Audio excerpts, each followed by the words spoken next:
Quran 55:41. For the sinners will be known by their marks, and they will be seized by their forelocks and their feet. Over 40 years ago, when I first began reading the Holy Quran, I came across verses stating that sinners would be recognized by their marks.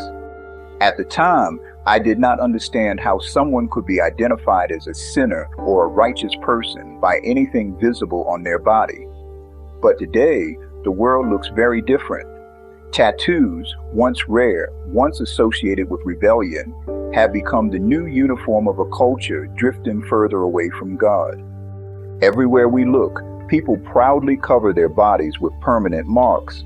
And I say disbelievers because every believer I have ever spoken to about tattoos has rejected the idea completely. They tell me the same thing. I would never mark my body like that. They find tattoos appalling, not attractive, degrading, not empowering. Yet this perspective is rarely voiced, especially in a culture terrified of offending anyone. And because no one speaks up, young people assume that tattoos are harmless, fashionable, or even beautiful. But the truth is simple and uncomfortable. Tattoos are becoming the new mark of the devil, a symbol embraced by a society losing its fear of God. America is already a nation divided over politics, race, identity, and morality. Tattoos add another layer of division that many do not even see. Millions of people admire the natural beauty of clean, unmarked human skin, yet they stay silent, and their silence leaves the next generation unprotected. If we do not speak the truth, a generation will grow up believing that defacing the body God created is somehow an improvement. They won't know that millions of people quietly judge tattoos as trashy, cheap, or spiritually repulsive. This silence doesn't protect feelings, it destroys clarity. Tattoos are not simply art, they are wounds filled with chemicals.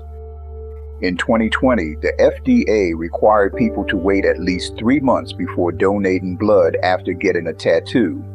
This rule was born out of unsafe tattoo parties and rising infections. In a routine checkup, a doctor once told me, "If you had a tattoo, I would recommend testing you for hepatitis C." That alone reveals the truth. Even worse, a tattoo is permanent. Clothes can be changed, hair can grow back, but a tattoo becomes a scar for life. As an artist myself, I appreciate beauty. I see beauty in the human form, in nature, in children, in creation. But every tattoo I've ever seen destroys that beauty. A beautiful woman becomes less beautiful. A handsome man becomes less dignified. Tattoos degrade, they never elevate. Yet no one tells tattooed people how many others silently view them that way.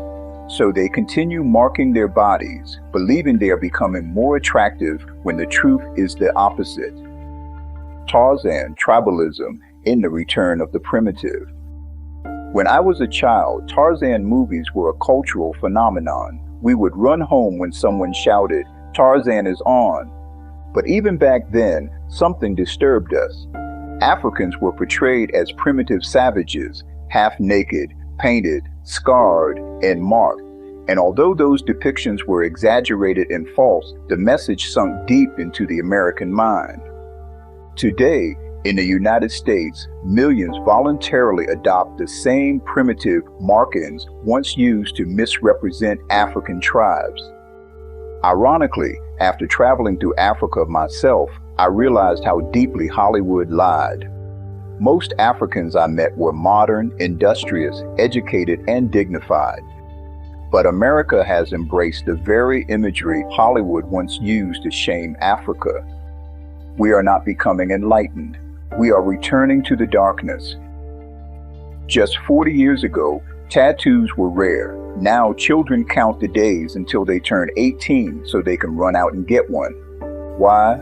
Because Hollywood wears them, musicians wear them, athletes wear them, TikTok and Instagram glorify them.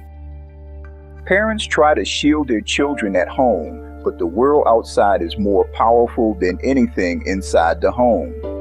The media shapes minds faster than truth can correct them. The only defense parents have left is to speak boldly about what is right and wrong before culture gets to their children first.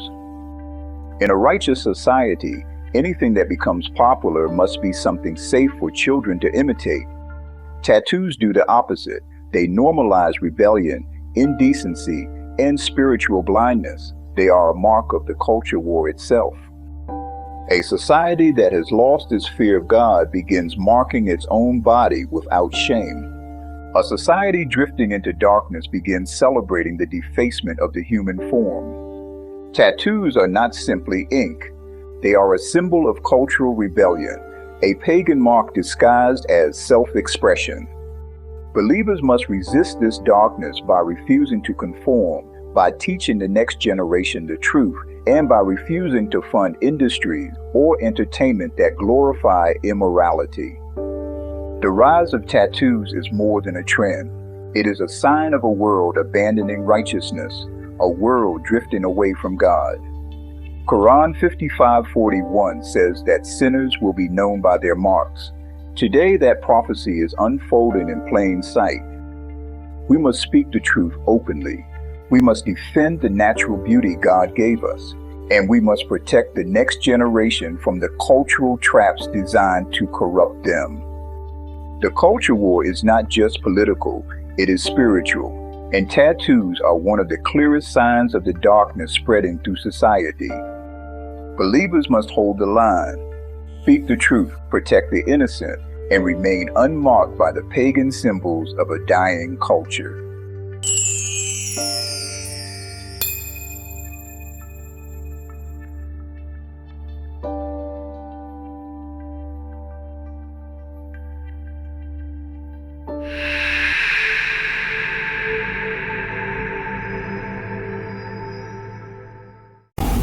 Thank you for joining me for this episode of Beyond the Veil. I hope it gave you something to think about, something that will bring you closer to the truth. Next week, we will continue exploring where faith, culture, and history meets reality. And I'd love for you to be a part of this journey. Make sure you subscribe, share this video with a friend, and leave a comment to let me know what stood out to you. Together, we can bring more light to the world. See you next time.